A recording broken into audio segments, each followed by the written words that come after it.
Dans le cadre du mois de la francophonie au Bénin, l'auditorium du Centre culturel français a servi de cadre hier samedi 14 mars à la diffusion sur écran géant du film Lumumba réalisé par le cinéaste haïtien Raoul Peck. Cette soirée, placée sous l'égide de son excellence Madame Dominique Brutus, ministre conseiller, chef de mission de la République d'Haïti près le Bénin, a mobilisé une forte communauté haïtienne ainsi que des invités de marque dont son Altesse Naaléamon du royaume d'Abomey. Ce film Lumumba qui retrace l'histoire de la figure emblématique qui a œuvré pour l'indépendance du Congo belge a ébloui plus d'un. Suivant un extrait. L'indépendance du Congo, si elle est proclamée aujourd'hui dans l'entente avec la Belgique, pays ami, avec qui nous traitons d'égal à égal, nul Congolais digne de ce nom ne pourra jamais oublier que c'est par la lutte qu'elle a été conquise.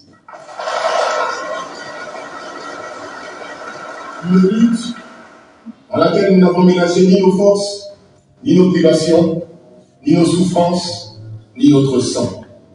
Nous avons connu le travail harassant, exigé en échange de salaires de misère. Nous avons connu les ironies, les insultes, les coups que nous devions subir matin, midi et soir parce que nous étions des nègres. Vive l'indépendance de l'unité africaine. Vive le Congo indépendant et souverain. Pour la chef de la diplomatie haïtienne au Bénin, cette histoire nous révèle une vérité limpide et éternelle. Madame Dominique Brutus. L'Afrique et Haïti se rencontrent dans une même mémoire, celle des peuples qui ont choisi la liberté et qui continuent d'apporter la promesse pour le monde. Cette histoire nous rappelle une vérité simple mais essentielle. Les luttes pour la dignité humaine n'appartiennent à aucun peuple. Seules, elles appartiennent à toute l'humanité. Et si l'histoire nous a légué des langues, il nous appartient désormais d'en faire des instruments de dialogue, de création et de liberté. Au nom de l'ambassade d'Haïti au Bénin et à l'occasion de la Journée internationale de la francophonie, je vous remercie. Quelques invités nous livrent leurs impressions au thème du film.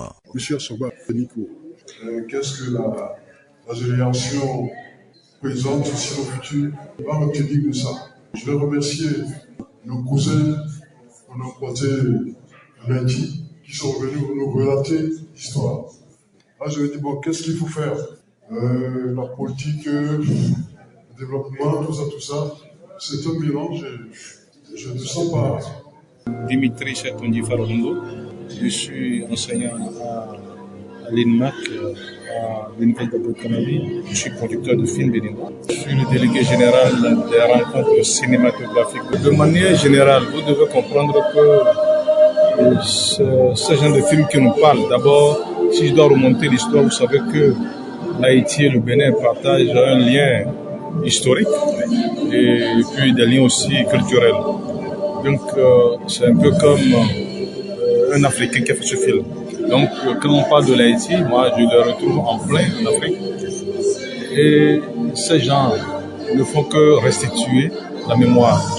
C'est dommage qu'entre Africains, on n'a pas pu s'entendre sur l'essentiel et qu'on s'est tout le temps livré. On a tout le temps donné l'impression aux autres que nous-mêmes, nous valons et nous ne pouvons pas prendre notre destin en main. On s'est toujours laissé manipuler. Vous voyez que c'est entre eux-mêmes les mêmes frères. Quand ils disent pas même ça, c'est pas même père, mais c'est entre frères qu'ils n'ont pas pu s'entendre sur l'essentiel pour conduire le peuple. Et en laissant les autres les manipuler, parce que le barbarie auquel on a assisté, c'est dommage. Et c'est pour cette raison qu'aujourd'hui, ce qui se passe, l'Afrique doit pouvoir se revoir rapidement, se reconstituer et s'entendre sur l'essentiel et ne plus jamais accepter ce genre de choses. Quand vous voulez vous accaparer de vos richesses, vous devez aussi avoir la volonté de négocier. Mais pas la brutalité. Mais on a toujours compris que les impérialistes ont toujours obtenu ce qu'ils veulent en Afrique avec brutalité, avec manipulation, ce qui est dommage. Donc, mes frères africains, réveillons-nous, il est temps.